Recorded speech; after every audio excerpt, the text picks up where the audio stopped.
Good. Well, thank you for that very kind introduction. I was just working it out. So this is the 22nd year we've been doing this, so it's quite a while. So it's good to see some very familiar faces in the audience.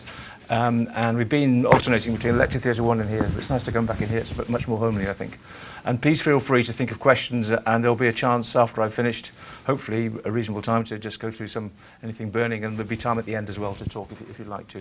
So this will be known, a lot of what I'm going to say will be known to you, but I think there's some in the audience who aren't so familiar, so forgive me if it's repetition from years gone by.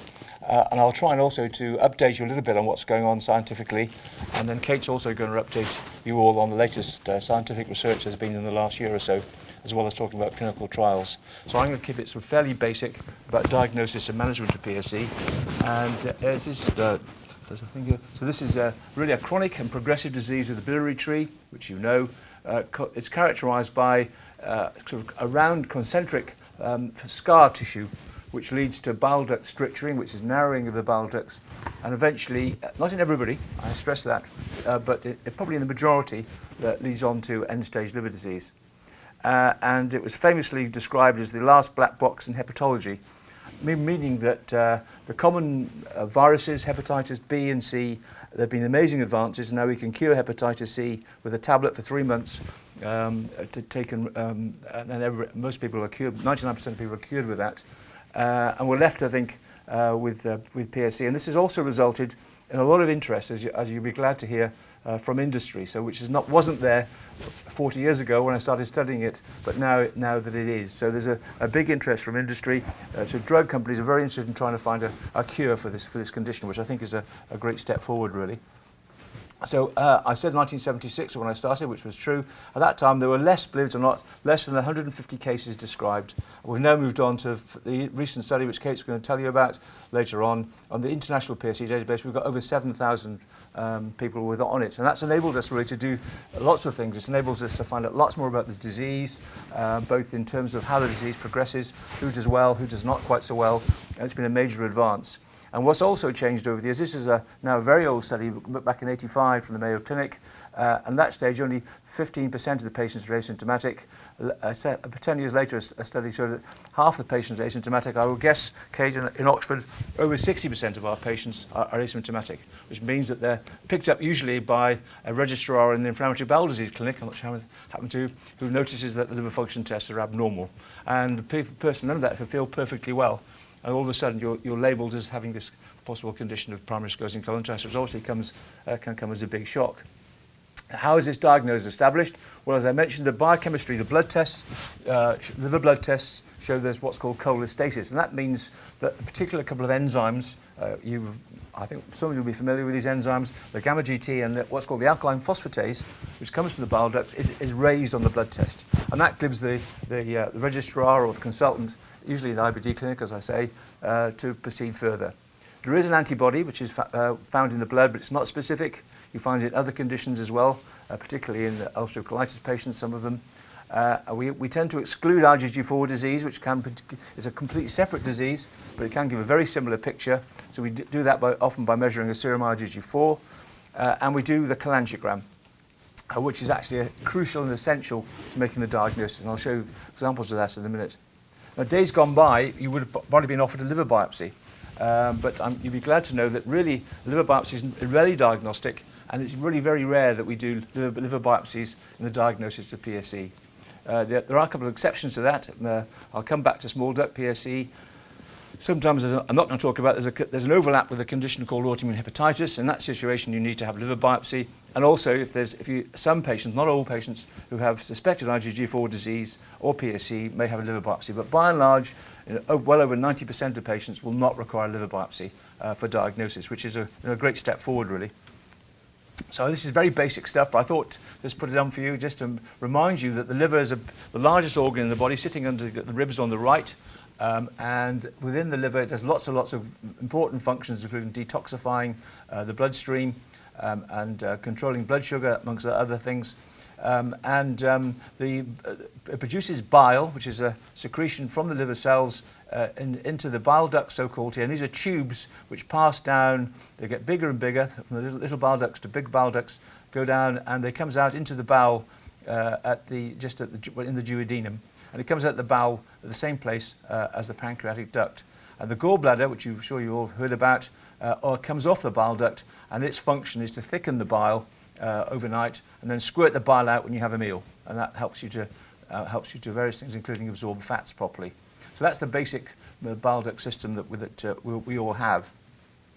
So that's what you can do an MRCP. I'll come back to that, or an ERCP. As in terms of diagnosis on cholangiogram. ERCP, I don't know how many people in the room had an ERCP. Anyone had an ERCP? Just one, just a couple, two or three. But it used to be the standard method of diagnosing it. This is quite, as you will see from this picture, it's quite invasive. It means somebody like Kate putting down a tube usually under sedation, always under sedation, looking in the TV camera and putting a tube into the bile ducts and then squirting bile into it. Now that is clearly can be quite invasive, and we try and avoid that. So these days we do what's called an MRCP, which is a very clever form of radiology using magnetic resonance, and it builds up a picture of the bile ducts without having any tubes inside you. The pictures are similar. This is the same patient, a normal patient here. There's a normal biliary system here on the right, which is the RCP. That's the dye squirted up by the endoscope into the liver. This is the same patient, very similar, not quite as good, but pretty good pictures of the biliary system. So what about the diagnosis of PSC? Well, this is the same patient again. On the right, ERCP, and that's shown it's a stricture, a narrowing here in the bile duct. You see with that yellow arrow here. On the blue arrow, this is the same patient. You also see the same stricture. So it's not quite as clear, so it's slightly blurry, but by and large, you pick up a very good picture of the biliary system by using an MRCP. The future is there's a company in Oxford which I'm involved with called Perspectum. It's a spin-off of Oxford University, and they have been involved in a very intensive program to try and improve the quality of the X-rays, which they're doing and doing a great job really. And this is the sort of pictures you get. They take a standard MRCP and they do some very clever software and come out with some as you say, much better, clearer picture of the bile ducts, and also they can actually measure the length of the strictures and whether they're changing over time, which is a major step forward. So I would imagine that this system will come in the next 2 or 3 years and will give us further insights into the disease. So what about the role of the ERCP? It's still indicated for patients in whom the MRCP is not done routinely, and you may read that some patients in Europe, some centres in Europe still do an ERCP on everybody. I think that's not warranted, but 1 or 2 centres will still do that. Most centres do what we do, which is MRCP, and occasionally ERCP if there's any diagnostic doubt. So the main role of the ERCP is therapy. By the ERCP, you can do clever things to the bile duct in patients with the PSC. You can stretch up those narrowings with a balloon. Put a balloon through the endoscope, blow up a balloon, stretch it out, and that means the bile can flow more easily. And you can remove stones and do other clever things as well. And also, I think an exciting way forward is what's called cholangioscopy, or spyglass is its trade name. And this is a technique whereby it's quite close. So you have the endoscope, which goes into the duodenum, and then you put another endoscope through the first endoscope, and you put that up into the bile duct, and you can get pictures of the bile duct from within, and also you can take biopsies as well. And there's a trial now going on in Canada of all patients with PSC who have involvement of the extrapartite bile ducts, and they have a yearly it says colonoscopy, a yearly cholangioscopy, see what's happened to the bile ducts, along with, of course, the yearly colonoscopy in those patients who also have inflammatory bowel disease. This is still in research, but I think it's certainly feasible that certain patients, not everybody, certain patients in the future may have regular cholangioscopy, but we'll perhaps talk about that in discussion if you want to. So just to say, over the 40 years, I think we've realised, in fact, what we were calling in 1976 PSC is actually probably at least 3 different diseases. There's the most common sort. Most of you who have PSC in the audience will probably have inflammatory bowel disease as well, not everybody. There's a type of PSC which I think is non-IBD associated, which is much more female predominant and probably has a patient by and large has a more benign course. And there's also this condition called IgG4 disease, which is quite distinct. So if we look back at those patients in 1976, it would break down very much into these sorts of conditions. By far the commonest, though, and the one we'll talk about mainly, is so-called PSC IBD, and that's the one that we see much more commonly than anything else. Now, I've recently changed the slide to add Donald Trump. So this is so PSC is a male predominant disease. So it affects, it's unlike most autoimmune diseases, and it isn't considered to be an autoimmune disease, which are female predominant. PSC is male predominant. So there's a 2-to-1 male to female predominance, which is actually unexplained. It's obviously giving us some sort of clue. We're not sure what it is, but it's a 2-to-1 male predominance. And the median age of onset is 39 years when it's first sort of diagnosed. That varies hugely. So there are a lot of children who have PSC, and we've seen patients in their 80s and 90s with PSC for the first time. But by and large, if you do a look at all that, the commonest age when people present is in their 30s. As I said, it's a male gender as a risk factor, as I mentioned, which is unusual. It's quite clear, and I do this every year, and ask you in a second, how many of you smoke in the audience? Not one. There we go. So, this is very comparable to a very similar condition called primary biliary cirrhosis, which affects women predominantly. It's an autoimmune disease like PSC. It's continued to be an autoimmune disease. Very similar. At one stage, it's thought to be the same condition as PSC, but it's clearly quite separate. But they're smokers. So if you do studies of those, they're much. If I had done that to a PBC group, they'd all be putting their hands up because they smoke. So somehow, smoking, non-smoking appears to be a risk factor, and that goes along also for inflammatory bowel disease in the form of ulcerative colitis. Patients who have Crohn's disease are smokers. So there seems to be something there giving us a clue, but we haven't quite worked it out yet. Also, people with PSC, environmentally, coffee appears to protect your liver. I say that as a smile because I love coffee. I drink lots of it, too much of it. But it does appear that in other forms of liver disease as well, fatty liver disease due to obesity, that coffee appears to, at least 3 cups a day of coffee, not tea interestingly, but coffee appears to protect. So again, if you do studies, how many of you in the room drink coffee? There we go. Oh, good to know. Good. How many of you drink more than 3 cups a day? Well done. Good. Okay. Well, that's it. Doing the right things. That's excellent. So, how common is it? Well, it was thought to be very rare when as I mentioned to you, but probably if you look at on the internet, which I'm sure a lot of you do, you'll see that they say it occurs in about 3 to 5% of patients with total colitis, ulcerative colitis. If you actually do a cholangiogram here, MRCP, about 3 to 5% of patients will have a PSC as well. It's become quite clear this is an underestimate. Without going to our data, and the data also from Norway, I think probably the figure's about 10 to 12%. So that means if you look at patients who have total ulcerative colitis involving the whole of the colon with the inflammatory bowel disease, and you then do an MRCP, you will find probably about 10 to 12% of those patients will also have PSC. And that's, I would argue, really quite important. Now, this is a complicated slide. This is just not to go through all these on the right, but it's just to show you what you can do with large numbers of patients. 4,000 patients here. Some of you, I'm sure, in the room would have contributed to this study. The DNA was extracted and studied in what's called an immunochip, and this is different. This is called a GWAS. And from that, you can work out certain genes which are involved important in the disease. Now, there are lots of genes, actually, lots of genes here. But what this has shown us that the majority of the PSC genes are shared with other autoimmune diseases. So clearly PSC is an autoimmune disease. It's also shown, as I've just shown here, that there are genes that are shared with, as you would expect, I think, with inflammatory bowel disease, ulcerative colitis and Crohn's. There are shared genes as well, but also there are genes which have come up on these various techniques, which have given us clues as to what causes PSC. So if you look at, there's a gene, just one gene affects, which is found in IBD as well, without IBD, has a major effect on the immune system, immune tolerance.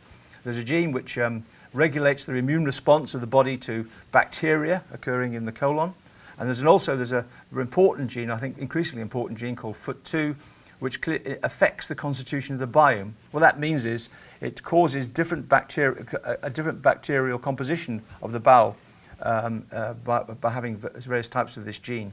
And that, I think, I'm sure, is proved to be very important. You can remember the word biome because it's become very important in all sorts of conditions, inflammatory bowel disease, all forms of liver disease, I think also in PSC. And biome, all that means is that there are it refers to the bacterial composition of the colon. As you probably know, you've got more bacteria in your colon than you have cells in your body.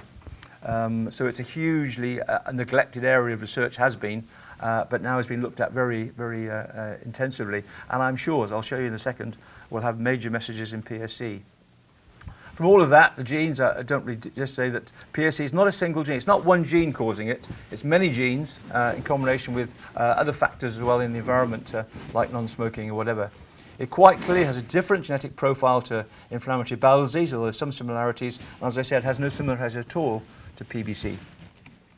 So at the end of all that, again, there's a current study which was published fairly recently, and I think it's quite clear now that PSC IBD is genetically and phenotypically, means how it presents clinically, quite distinct from ulcerative colitis or Crohn's disease without PSC. It is indeed a disease in its own right. I think that's quite important, and clearly behaves quite differently, I think, to straightforward IBD. I just thought I'll come back to the biome. I said I'll come back to it. This is a recent. There are a few papers on this subject. I'm not sure if Kate was going to mention this one. You were. Okay, I'll mention it anyway. So this is a paper from the Norwegian group, and basically they look at poo from patients who have various conditions. Okay, so poo is the in thing at the moment, if you look at poo from patients with PSC, with and without inflammatory bowel disease. The title of the paper, and it gives you the answer to the paper, is the gut microbiome, the bacteria in the gut, are quite distinct from patients with ulcerative colitis without bile duct disease and healthy controls. So this is just, I think, quite a nice way of showing. This is also thing to say is there's less types of bacteria in patients with PSC. Now, in this colour slide, just to give you a flavour of what it is really, is that the normal patients are green. Patients with PSC are red, and this is the types of bacteria on the left. But on the right, blue is patients with ulcerative colitis who don't have PSC. And you see that, look at the clustering of types of a number of bacteria. It's really quite distinct between PSC with and without IBD and with PSC with ulcerative colitis alone. So quite a clue there that there's a difference, an important difference. And also, there's an enriched species called Vianella, which you needn't remember. But which is found in PSC but not found in IBD. This gut change is found in patients who with and without ulcerative colitis. And interestingly, I don't know how many of you on URSA will come back to that later on, but URSA, interestingly, did not alter the type of bacteria present in the colon, which has been thought in the past that it might do. So coming to that, what is the cause of PSC IBD? I'll keep it to PSC IBD in 2017. I think it's becoming a lot sort of firmer than it was. I see on the poster outside it says the cause of PSC is unknown. I would think that's true, but I think we're getting really quite close now. So it definitely is an autoimmune disease. It's immune mediated. The white cells of the body take exception, if you like, to the bile ducts and to the liver cells. That means that the patient's own white cells is the way the bile ducts are damaged. What triggers that are probably bacterial antigens, maybe viruses, but probably bacterial antigens from this biome, which get through the leaky bowel, shown here, and then go up to the liver in the portal vein, so-called big vein that goes to the liver. And that also sets up this autoimmune process. And clearly, as Kate will probably mention as well, I think, there are lymphocytes, which normally, lymphocytes are white cells which are responsible for the immune response. And we know that in PSC patients, lymphocytes which normally go and come back to the colon, for some reason they're diverted to the liver, causing damage, but probably causing damage. So this looks like, I think, quite a good hypothesis, and it's clearly complicated, a lot of genes involved, a lot of environmental factors involved, but I think we're getting there as to what causes it. And once you have that information, you can start to manipulate the system. I'm not sure Kate was going to mention it in the future again, but believe it or not, there's a trial now of so-called fecal transplantation going on in Holland, which means that you clean out the bacteria in the colon, and then you inject, and there are various ways of doing it. I'll leave you to your imagination to decide. You put an extract of poo from a normal patient into the colon. The colon is then repopulated with the normal bacteria, and then the hope is that this will improve the PSC. And I think this has also been done in a lot of other conditions, including inflammatory bowel disease. As I said, there's a trial in progress in Holland, which will give us and hopefully give us an answer. Now, in terms of, again, I know you'll all go on the internet and you'll go and look at the prognosis of PSC, and this is what we think it was. We think it was about 12 years before you required a transplant. But actually, when they actually looked at all the patients in Holland properly, they found the survival was 21 years, because patients who get referred to transplant centres clearly are more severe, and people who do very well don't get referred to transplant centres. And the mean survival in Holland before requiring a transplant was about 21 years. Actually, in Oxford, these are our figures, we do better than Holland. So in Oxford, the Oxford population, the median survival before having a transplant would be 23 years. So that's quite a long time. And it gives us a long time to do something about the condition. And that's, I think Kate will be telling you more about that later on.